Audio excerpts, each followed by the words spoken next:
Hai teman-teman, kembali lagi bersama Zada di Programming Handal. Di sini saya Ahmad Alim Zada dari kelas. Sebentar. Oke, saya ngomong lagi ya. Aduh, ini gimana ini? Oke, udah gini aja. Hai teman-teman, di sini saya Ahmad Alim Zada dari kelas D3TIA angkatan 2021 ingin mengerjakan tugas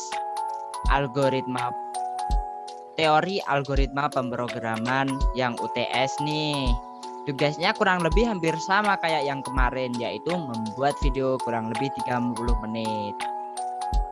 Tapi isinya berbeda ya. Kalau kemarin tentang jalannya program, kalau sekarang tuh ini. Bentar, mikir dulu. Rancangan program, yaitu pseudocode dan flowchart. Nah, kita mulai ya. Kalian pasti udah nggak sabar banget kan? Ayo kita mulai. Kita ke soal nomor 1. By the way, soalnya itu sama loh kayak yang kemarin. Jadi ya cuma ini rancangannya aja gitu. Kita baca dulu deh biar lebih paham. Aduh, ini suruh login kembali nih. Enggak. Tugas berbuatlah rancangan program. Buatlah video berdurasi maksimal kurang lebih 30 menit untuk menjelaskan hasil rancangan program Anda. Sertakan penjelasan mengapa memilih tipe data, operator, dan jika menggunakan percabangan, maka jenis percabangan yang tepat untuk menyelesaikan masalah program nantinya. Kurang lebih seperti itu ya. Ayo kita langsung masuk saja nih para hacker-hacker muda di Indonesia. Semangat belajar ya. Dimulai dari yang nomor 1. Nomor 1 tuh ya kalau kemarin kalau nggak salah itu ini ya konversi umur, kayak menghitung umur gitu. Yang diinputkan apa kemarin? Betul, tahun lahir dan tahun sekarang. Tapi saya ganteng banget ya di sini. Bentar, selilitan. Oke, langsung saja. Nah, semua rancangan itu pasti ada paling awal, yaitu mulai, pasti ada mulainya. Dan diakhiri dengan selesai, seperti itu. Kita bahas satu-satu yuk. Dari yang pertama mulai. Terus kemudian ada INT, hari 2, hari 1, bulan 2, tahun 1, bulan 1, sisa, tahun 2, hari 3, bulan 3, tahun 3, waktu 1. Bentar, belum tak timer ternyata. Ya Allah. Hari 2, hari 1, bulan 2, tahun 1, bulan 1, sisa, tahun 2, hari 3, bulan 3, tahun 3, waktu 1, waktu 2, selisih. Nih, apa nih? Pasti kalian bertanya-tanya. INT tuh apa, Kak? INT tuh integer ya, teman-teman. Integer tuh apa, Kak? Integer itu suatu tipe data yang hanya bisa dimuat oleh angka bilangan bulat seperti 1. Intinya bilangan bulat, bilangan desimal nggak bisa,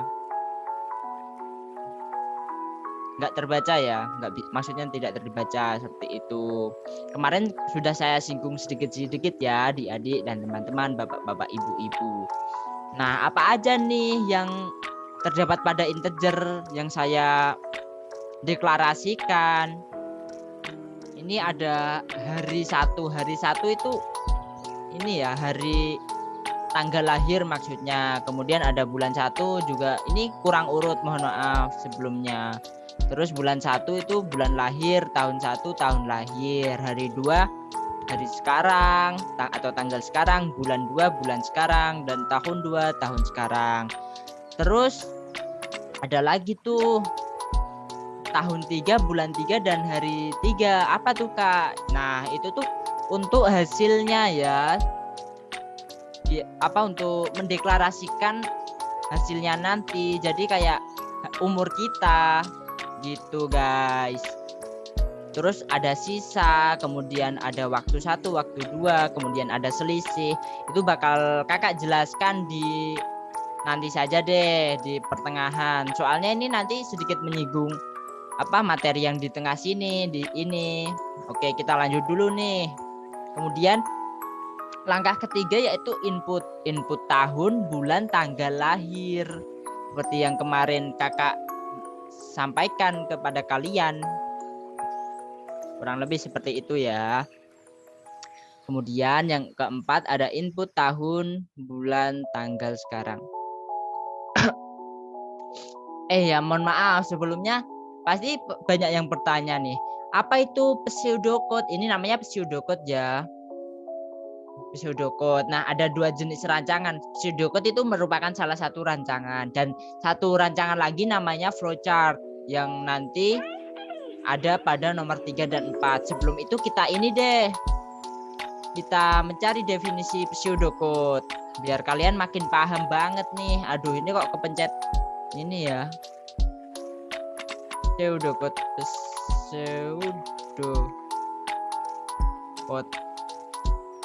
adalah nih kode semu kalau bahasa Indonesianya ya guys.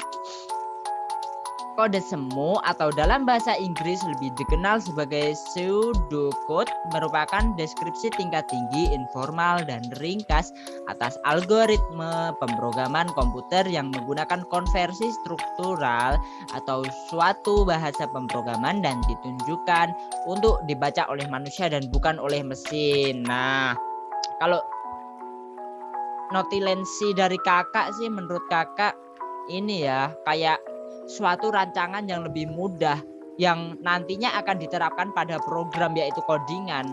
Nah, ketika orang melihat pseudocode itu orang tahu oh langkah-langkahnya seperti ini. Itu intinya pakai bahasa manusia lah, lebih mudah dipahami oleh manusia. Terus kalau ada yang bertanya, kakak lebih suka mana pseudocode sama flowchart? Kalau kakak sendiri prefer lebih ke pseudocode ya, karena bikinnya lebih mudah, kakak lebih paham. Meskipun flowchart juga paham, tapi flowchart menurut kakak bikinnya lebih sulit ya. Kita ini dulu flowchart. Flowchart adalah biar kalian tahu nih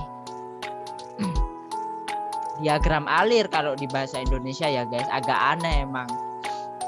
Diagram alir, bagian alir atau bagian arus adalah sebuah jenis diagram yang mewakili algoritme alir kerja atau proses yang menampilkan langkah-langkah dalam bentuk simbol-simbol grafis dan urutannya dihubungkan dengan panah. Diagram ini mewakili ilustrasi atau penggambaran penyelesaian masalah. Kurang lebih tujuannya sama tapi bentuknya berbeda ya guys. Nah, nanti bentuknya seperti ini nih flowchart kurang lebih. Oke, kita lanjut ke program ini ya, pseudocode nomor 1 ya guys. Bentar ya, saya nanti dulu deh, saya mau ambil minum tadinya. Setelah menginputkan bulan tanggal lahir bulan, tahun, bulan, tanggal lahir dan menginputkan tahun, bulan, tanggal sekarang, kemudian kita ada ini nih langkah keberapa nih? 1, 2, 3, 4, 5. Ada hitung-hitungan, ada sebuah hitung-hitungan waktu 1. Apa sih kak waktu 1? Kita lihat dulu di rumusnya ya guys. Nih 360 dikali 1 tahun ditambah 30 dikali bulan 1. Ini maksudnya 360 dikali tahun 1. Tahun 1 maksudnya inputan tahun lahir ya. Terus 30 dikali bulan lahir kemudian ditambah hari.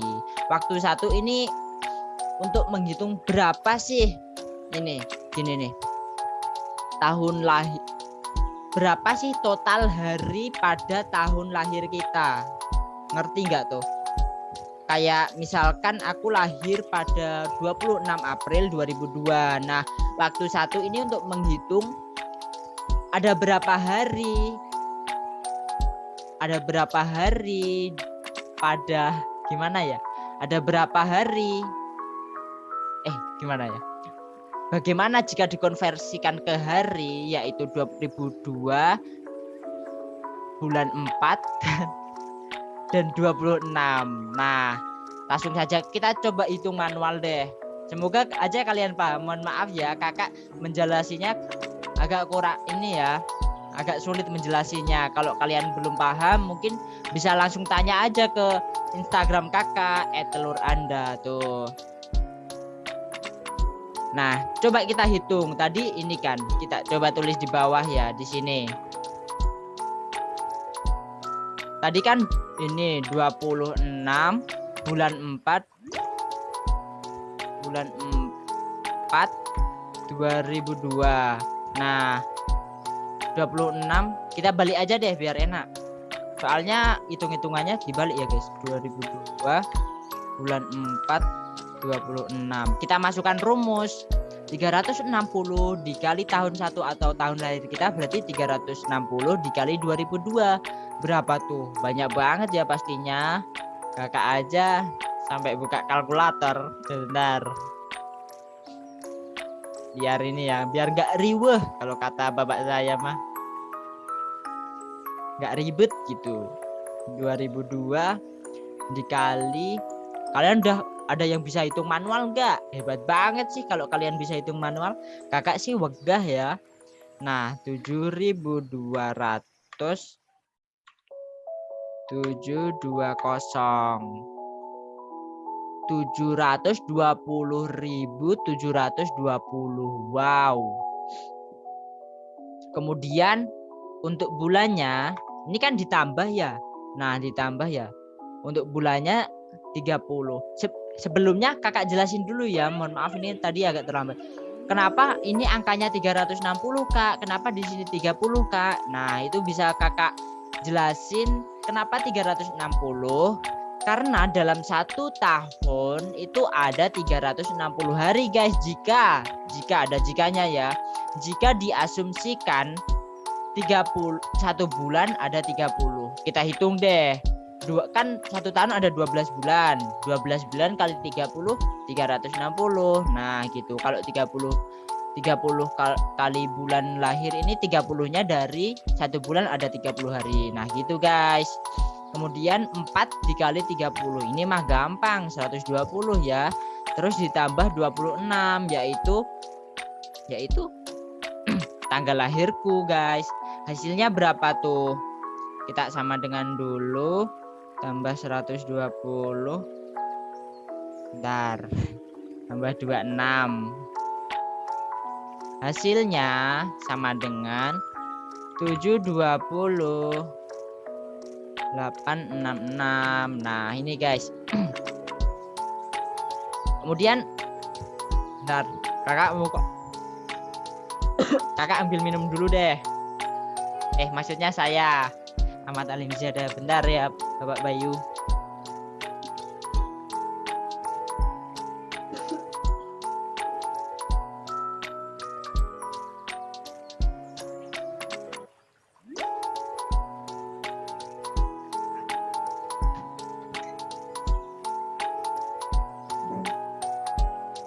Nah, kakak udah ambil minum nih. Ini botol kakak 2 liter 1 hari. Kita minum dulu bentar.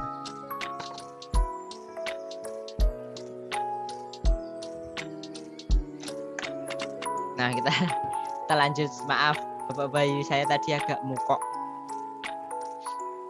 Kemudian kita hitung yang kedua deh. Yang kedua itu waktu 2 yaitu waktu sekarang ya. Kita hitung berapa hari gitu. 360 dikali berapa ya tahun sekarang? 2021 sama dengan ini 2000. Kita ini dulu deh, kita tuliskan tahun, tanggal, bulan sekarang. Sekarang bulan 11 terus 6. Ada 7275560 tambah berapa?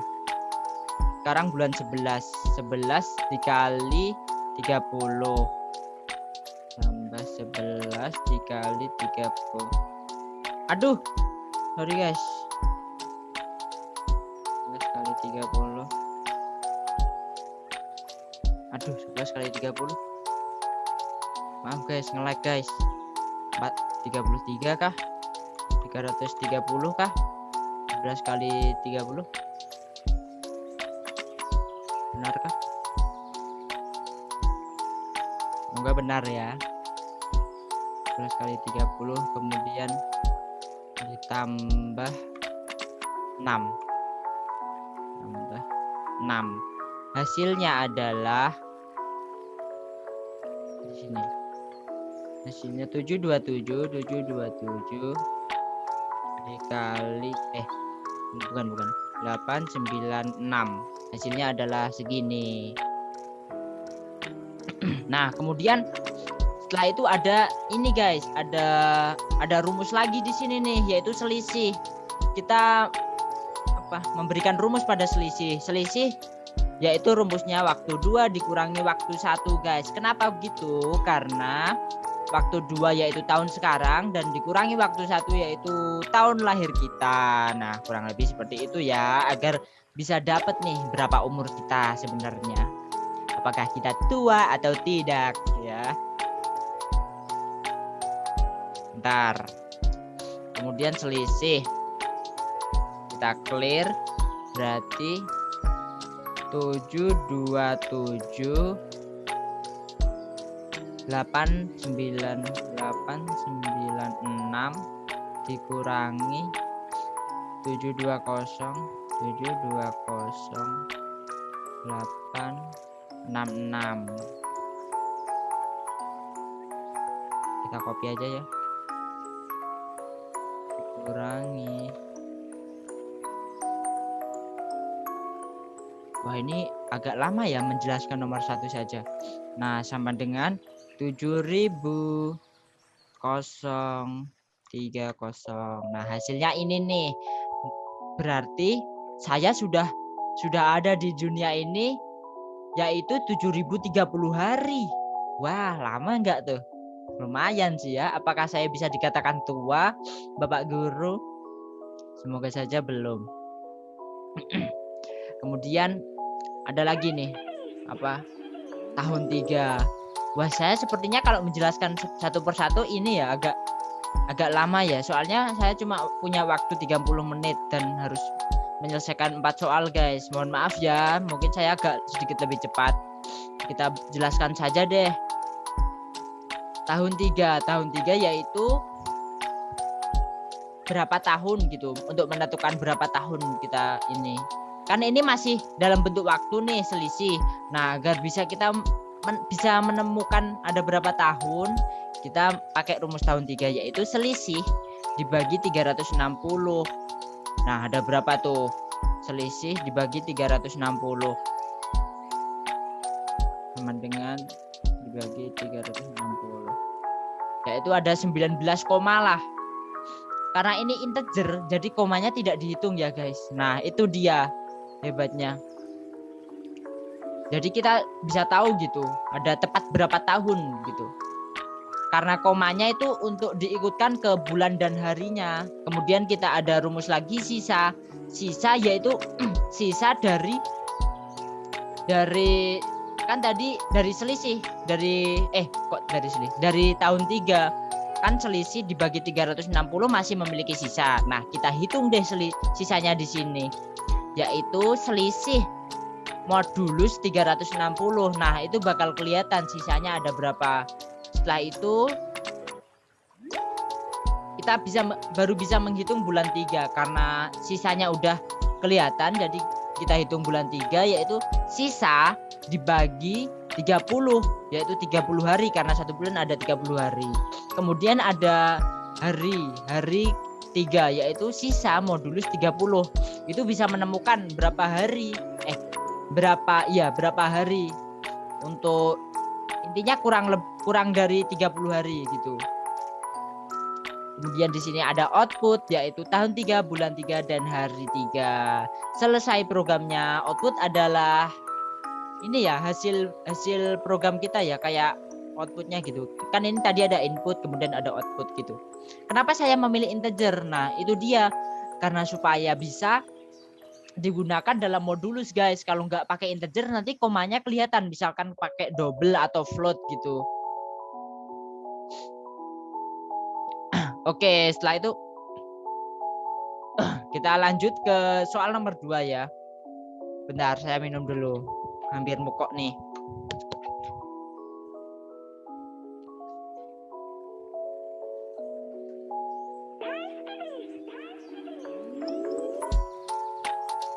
Yaitu menentukan segitiga guys. Kita perbesar dulu. Ini bisa dibesarin nggak fotoku? Nggak bisa ya. Kalian di sini pasti cuma lihat aku kan? Ya udah tau lah. Terima kasih. Nah itu ada tugas apa? Ada soal nomor 2 yaitu menentukan segitiga yang kemarin tuh. Yang ini apakah bisa dikatakan segitiga? Apakah segitiga sembarang? Apakah segitiga sama sisi, siku-siku, atau segitiga sama kaki guys? Gitu. Ayo kita mulai. Kemudian ada double. Di sini ada ini ya inputan yaitu ada ada deklarasi yaitu double sisi 1, sisi 2, sisi 3. Kemudian yang ketiga ada string. Bentar.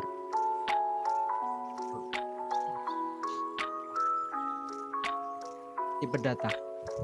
Nah, ini double sama string ini tipe data ya. String yaitu jenis. Kemudian kita input sisi 1, sisi 2, sisi 3. Kenapa tuh? Karena segitiga kan punya 3 sisi. Ya, otomatis kita harus menginputkan 3 sisi tersebut dong agar bisa tahu ini segitiga apa begitu. Kemudian saya di sini memakai percabangan if else. Kenapa saya memilih if else? Karena saya lebih suka if else ya daripada switch. Meskipun di beberapa kondisi saya masih memakai switch. Oke, langsung saja. If ini kondisi, if kondisi, terus ini statement. Jadi kalau jika kondisi ini tercapai, maka statement ini dijalankan. Nah, kalau tidak tercapai ya dilewati, ganti ke kondisi yang lain seperti itu, guys. Nah, ini nih gini nih. If sisi 1 plus sisi 2 kurang dari sama dengan sisi 3, atau sisi 2 plus sisi 3 kurang dari sama dengan sisi 1, atau sisi 3 plus sisi 1 kurang dari sama dengan sisi 2, maka statementnya yang berjalan adalah bukan segitiga. Kenapa? Kita bayangin aja deh. Jika sisi 1 ditambah sisi 2, misalkan sisinya yaitu 2, 2, 2, 2, 5 deh. 2, 2, 10, 2, 2, 10. Sisi 1 ditambah sisi 2 yaitu 2 ditambah 2 kurang dari 10. Itu bukan segitiga, guys. Kita bayangin aja ini 10. Seperti yang kita analogikan kemarin ya. Ini misalkan panjangnya 10 nih tangan saya. Kemudian ini cuma 2, yang sini juga cuma 2. Otomatis gak ketemu dong sisi 2 ya dengan 2 yang lainnya karena jauh gitu. Kemudian bentar, saya agak umbelen. Kemudian ada statement yang kedua yaitu kan harus diberi else dulu ya untuk memberikan statement yang lainnya. Nah, statement yang kedua adalah sisi 1 sama dengan sisi 2. Ini artinya jika sisi 1 sama dengan sisi 2 dan sisi 2 sama dengan sisi 3. Aduh, ini salah, guys. Maaf, tak benerin sebentar ya. Maaf. Aduh. Jadi ngerepotin nih. Waduh. Copy. Maaf guys, jadi benerin di video malah. Ini tinggal ngerapiin nih.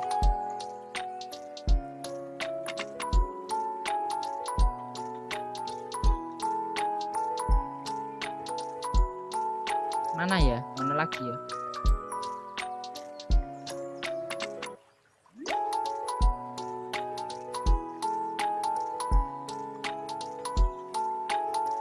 Sabar guys, ini sambil mengulur waktu. Nah, kita jelasin tadi kan sudah yang bukan segitiga sudah saya jelasin. Kemudian yang kedua, if sisi satu, loh kok sama segitiga sama sisi, oh maaf guys, emang sayanya yang agak ini. If sisi satu sama dengan sisi 2, kemudian if sisi 1 sama dengan sisi 2 dan sisi 2 sama dengan sisi 3, yaitu yang mana kita bisa simpulkan adalah semua sisi sama, maka bisa dikatakan adalah segitiga sama sisi. Nah, kemudian kita lanjut langsung ya. If sisi 1 sama dengan sisi 2 atau sisi 2 sama dengan sisi 3 atau sisi 1 sama dengan sisi 3, berarti harus ada dua sisi yang sama, satunya berbeda, yaitu masuk dalam kategori segitiga sama kaki karena cuma dua yang sama, satunya enggak. Terus kemudian yang keempat ada kondisi. Ini rumus ya, mat SQRT, mat PO. Ini rumus untuk menentukan sebuah segitiga siku-siku. Kalian tahu sendirilah rumus Pythagoras kurang lebih seperti apa. Nah, itu untuk dituliskannya dalam program seperti ini guys. Mat SQRT, mat PO. Mat PO itu kalau nggak salah pangkat, kalau mat SQRT itu akar. Kalau nggak kebalikannya ya, saya agak lupa deh. Kemudian else-nya itu untuk else itu kayak yang lain gitu. Kalau bukan masuk dalam 4 kondisi ini, berarti masuk ke kondisi yang terakhir yaitu else, yaitu jenis segitiga sembarang guys. Kemudian output jenis itu yang ini nih, jenisnya kita keluarkan yaitu segitiga sembarang, apakah bukan segitiga, apakah sama sisi, apakah sama kaki, kemudian selesai. Nah gitu guys. Kemudian kita menuju ke ini apa,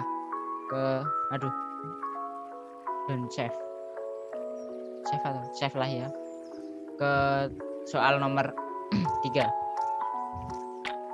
Nah ini nih yang dimaksud flowchart guys.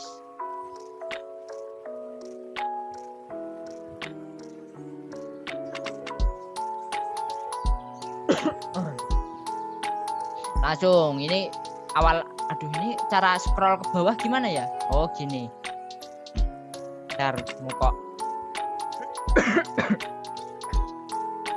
Awalnya kita mulai. Bentar. Maaf guys. Awalnya itu mulai seperti biasa, seperti pada pseudocode maupun flowchart pasti ada mulai dan selesai. Kemudian ada tipe data yaitu string, nama sama dengan 0. 0 itu artinya ini guys, tidak memiliki tidak memiliki data gitu. Kalau sama dengan 0 kan datanya 0. Ini 0, kayak nggak ada isinya, nggak ada apa-apanya gitu. Kemudian string komputer, string hasil. Ini sebenarnya langsung bisa digabung gitu ya, string nama, string komputer, kemudian string hasil. Kemudian ada integer pilihan. Pilihan ini untuk switch guys, yaitu percabangan yang kedua. Tadi kan kita baru menjelaskan yang pertama tuh. Kemudian kita print pilihan permainan switch, yaitu 1 gajah, 2 orang, dan 3 semut. Kemudian ada input pilihan. Nah ini ini switch guys, karena pilihan. Jika memilih satu, jika kamu mengetikkan 1, maka kondisi true-nya yang terjadi adalah kamu memilih gajah. Ingat guys, ini soal apa tadi? Ya betul, soal switch. Ya switch yang gajah kemarin yang kita filosofi. Kalian yang belum melihat filosofi bisa pergi ke video sebelumnya guys. Ada cerita menarik tuh di situ. Filosofi kenapa gajah bisa menang melawan orang, filosofi kenapa semut bisa menang melawan gajah. Di situ saya jelaskan secara rinci. Kalian yang sudah menonton pasti ini wawasannya meningkat. Kemudian jika pilihan 1, maka kondisi yang terjadi adalah Anda memilih gajah. Kemudian jika false atau jika kamu memilih 2, kondisi yang terjadi adalah Anda memilih orang. Kemudian yang ketiga, jika pilihan Anda 3 atau mengetikkan 3, maka Anda memilih semut. Nah, kalian cuma bisa memilih 1 atau 2 atau 3 ya guys. Kalau kalian memilih selain itu pasti programnya kayak ini, ada inputan tersendiri kayak maaf inputan Anda salah atau berbagai hal lain. Ini nih maksudku, jika nggak ada 1 atau 2 atau 3, misalkan 4 deh, pasti yang keluar itu pilihan yang dimasukkan salah. Nah gitu guys. Kemudian bentar. Kemudian ada integer generate math random. Ini maksudnya apa nih? Ini maksudnya fungsi di dalam Java, yaitu fungsi random komputer. Jadi komputer mengacak dengan sendirinya, yaitu math random. Nah, if generate itu komputer maksudnya. If generate pilih 1 maka komputer memilih gajah. If generate memilih 2 maka komputer memilih orang. Dan yang else-nya itu komputer memilih semut. Nah, setelah itu kondisinya ini ada garis ke sini, kemudian ada ini nih, ada perhitungannya. Kenapa ini bisa menang, itu bisa menang? Itu perhitungannya gimana Kak Zada? Nah, ini saya jelaskan. Nah, di sini jadi pada program itu kita tuliskan juga nih, biar secara rinci gitu. Program tidak tahu apa yang kita pikirkan. Kita harus menuangkannya di dalam program tersebut. Maksud saya komputer tidak tahu gitu. Nah ini nih, if pilihan kurang dari 1 dan pilihan lebih dari 4, silahkan ulangi lagi. Nah itu maksudnya ini ya yang gagal tadi. Wah ini udah 28 menit. Saya cepatkan aja deh. Kemudian if pilihan kurang dari 1, kemudian if Anda equals komputer, maksudnya jika Anda sama dengan komputer maka hasilnya seri. Terus kemudian if Anda sama dengan gajah dan komputer sama dengan semut maka Anda kalah, karena gajah dengan semut menang semut. Kemudian seterusnya ada gajah orang, Anda menang. Kemudian semut orang, Anda kalah. Semut gajah, Anda menang. Orang gajah, Anda kalah. Seperti itu sampai output hasil kemudian selesai. Kita lanjut langsung ke yang 4. Ini mungkin 5 menit saja ya, soalnya waktunya udah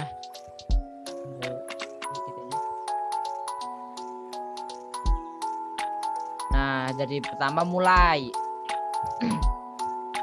Terus di sini saya memilih tipe data integer, gaji pokok, tunjangan keluar, ke tunjangan keluarga, terus total tunjangan anak. Kemudian ada integer total tunjangan pajak, terus total tunjangan anak. Kemudian ada integer lagi, gaji kotor, gaji bersih, input goal, maksudnya input golongan, input anak, input keluarga. Kemudian ada setelah tipe data ini, kenapa nih saya jelasin dulu deh, karena disuruh menjelaskan kenapa saya memilih integer. Dikarenakan ini kan bersifat apa ya, tidak koma-koma gitu. Ini soal perhitungan gaji ini kan tidak memakai koma ya, jadi sudah cukup saya menggunakan integer. Kalau kita menggunakan double itu bikin program jadi lebih berat. Kalau ini kan program skala kecil nggak apa-apa lah, tapi kalau udah program skala besar itu jadi program lebih berat. Sepengetahuan saya ya, kalau salah dikoreksi. Kemudian print pilihan golongan gaji ini. Pilihan golongan gaji yaitu golongan 1, 2, 3. Terus input golongan. Ini saya di sini pakai switch lagi. Jika memilih input golongan 1 maka gaji pokok sama dengan 100.000. Kemudian input golongan 2 maka gaji pokok 200.000. Input golongan 3 gaji pokok 300.000. Kemudian input golongan 4 itu exit. Ini kok maksudnya input golongan 4 ya? Input yang dimasukkan salah. Loh. Oh alah. Ini harusnya ada garis ke sini ya guys, mohon maaf. Input golongan ini maksudnya input golongan kurang dari 1 atau else deh, atau else itu exit, langsung exit sendiri karena nggak ada dalam pilihan. Kemudian input yang Anda masukkan salah. Kemudian ada print status berkeluarga atau tidak, yaitu jika sudah yaitu klik 1, jika belum yaitu ketik 2. Kemudian input keluarga, jika ketik 1 maka tunjangan keluarga sama dengan 300.000. Kemudian disuruh inputkan anak. Terus tunjangan anak per anak 100.000, yaitu dimana cuma kurang dari 3 anak. Kurang dari sama dengan 3 anak, lebih dari sama dengan 1 anak. Kalau 4 ya cuma dihitung 3 gitu. Sudah saya jelaskan kemarin. Kemudian if inputan anak 0, total tunjangan anak 0, inputan anak lebih dari 0 dan inputan anak kurang dari sama dengan 3, total tunjangan anak sama dengan inputan kali tunjangan anak. Terus jika inputan anak lebih dari 3, total tunjangan anak sama dengan 3 kali tunjangan anak. Gitu guys. Kemudian kita lanjut di sini if input keluarga 2, yaitu total tunjangan anak 0 dan tunjangan keluarga 0. Karena jika sudah tidak berkeluarga maka diasumsikan tidak punya anak gitu. Kemudian lanjut if input keluarga sama dengan 3, exit. Ini maksudnya bukan sama dengan 3 ya, harusnya selain 1 atau 2 gitu, harus exit gitu. Kemudian inputan salah.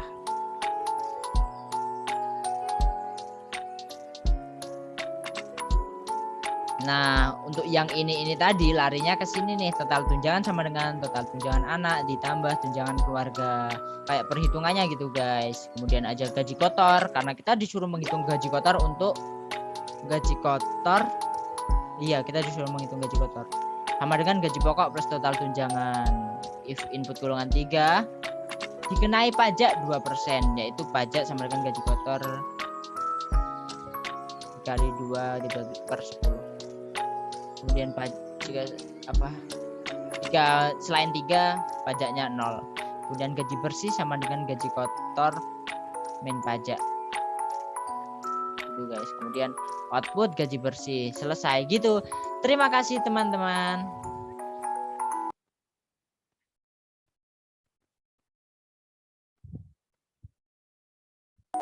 Terima kasih sudah menang sampai 30 menit terakhir. Nah, mungkin kita bisa lanjut di sesi-sesi berikutnya pada programmer handal. Kita akan menghack satelit NASA, kita akan menghack Elon Musk. Kita harus melawan nih oligarki para anak-anak muda. Kita harus melawan the top 1%. Kita harus melawan orang yang berpengaruh pada dunia ini dan tentunya dia sedang berbuat tidak seenaknya. Berbuat seenaknya yaitu tidak pada perbuatan yang benar atau pada kebaikan bersama gitu, untuk kepentingan pribadi intinya. Oke, terima kasih. Sampai jumpa pada pertemuan berikutnya. See you in the next video. Don't forget to like, comment, and subscribe. Assalamualaikum warahmatullahi wabarakatuh.